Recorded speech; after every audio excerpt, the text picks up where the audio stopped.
Driving. Telugu వర్జన్‌లో Trivikram Srinivas గారి dialogues ఈ మూవీకి మెయిన్ అసెట్స్. లైక్ మీరిప్పుడే కారు దిగారు. నేనిప్పుడే క్యారెక్టర్ ఎక్కాను. And one of my favourite dialogue ఎవరినైనా ప్రేమించి చూడు అబద్ధం విలువ అర్థమవుతుంది. దెన్ హీరో సేస్ నిజం చెప్తే ఆ ప్రేమ ఎంత గట్టిదో తెలుస్తుంది.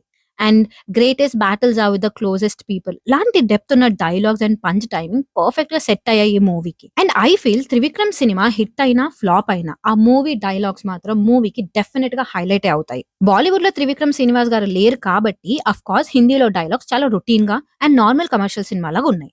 ఒరిజినల్ లో ఉన్న soul and wit Hindi writers catch చేయలేకపోయారు. Number 4 supporting cast and chemistry.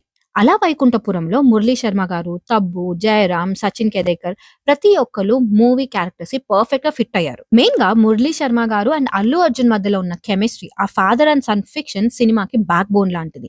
హిందీలో పరేష్ రావల్ లాంటి లెజెండ్స్ ఉన్నా సరే వాళ్ళు చేసిన క్యారెక్టర్ లో ఆ ఎమోషనల్ డెప్త్ మిస్ అయింది. సో ఆడియన్స్ ఆ క్యారెక్టర్ కి connect అవ్వలేకపోయారు. Reason number 5 or the biggest reason or the elephant in the room is YouTube and dubbing availability. అలా వైకుంఠపురంలో రిలీజ్ అయిన తర్వాత గోల్డ్ మైన్స్ టెలిఫిలిం వాళ్ళు హిందీ డబ్బింగ్ వర్జన్ ని రిలీజ్ చేయడానికి ready అయ్యారు. షహజాదా మేకర్స్ చాలా ట్రై చేసి ఆ డబ్బింగ్ వర్జన్ ని ఆపడానికి ట్రై చేశారు. కానీ అప్పటికే చాలా మంది నార్త్ ఆడియన్స్ ఒరిజినల్ మూవీని సబ్ టైటిల్స్ తో ఆర్ పైరసీలో చూసేశారు. సో ఆల్రెడీ చూసిన సినిమాని మళ్ళీ థియేటర్కి వెళ్ళి చూసే ఇంట్రెస్ట్ ఆడియన్స్ లో తగ్గిపోయింది. సో అలా షహజాదా మూవీ పెద్ద మైనస్ అయింది.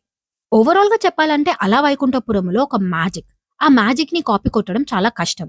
Allu Arjun screen presence and Trivikram style ని రీక్రియేట్ చేయలేక షహజాదా ఫెయిల్